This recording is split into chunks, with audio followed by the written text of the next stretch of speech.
ধর্মকে ব্যবহার করে উন্মাদনা তৈরি করা হচ্ছে। একের পর এক ইস্যু সৃষ্টি করে পরিকল্পিতভাবে বিভাজনের দিকে ঠেলে দেওয়া হচ্ছে দেশকে।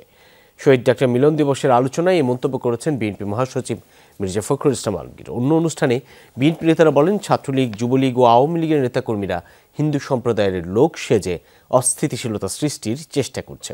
কোনোভাবেই অন্তর্বর্তী সরকারকে ব্যর্থ হতে দেওয়া যাবে না বলেও জানান তারা।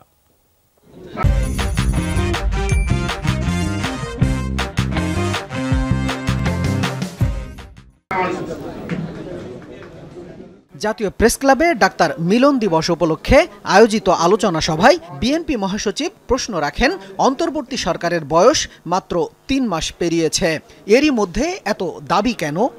পরিকল্পিতভাবে দেশকে বিভাজনের দিকে ঠেলে দেয়া হচ্ছে বলেও জানান তিনি। আপনি চিন্তা করতে পারেন, ধর্মকে কেন্দ্র করে কি উন্মাদনা শুরু হয়েছে।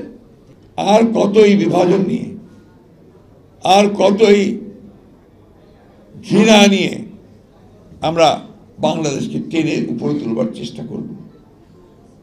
বারবার টেনে তোলা হবে, আবার পড়বে ঘৃণা দিয়ে, মিথ্যা দিয়ে। প্রেস ক্লাবের সামনে আরেক অনুষ্ঠানে বিএনপি চেয়ারপারসনের উপদেষ্টা জয়নুল আবেদিন ফারুক বলেন, শেখ হাসিনার প্রেতাত্মারা দেশ জুড়ে অশান্তি তৈরি করছে।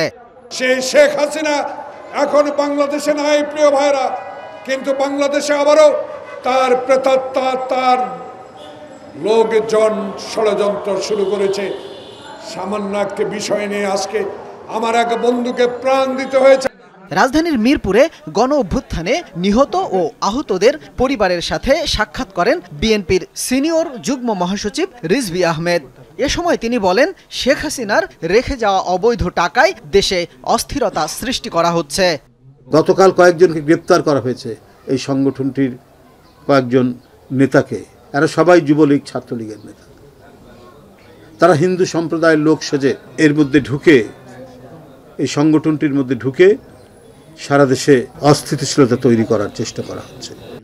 রিজভী বলেন, অবাধ সুষ্ঠু নির্বাচনের পরিবেশ নষ্ট করতেই পরিকল্পিত মাস্টার প্ল্যান তৈরি করেছে আওয়ামী লীগ।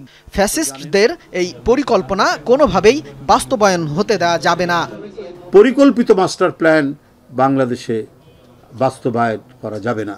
শামীম রেজা, যমুনা নিউজ, ঢাকা।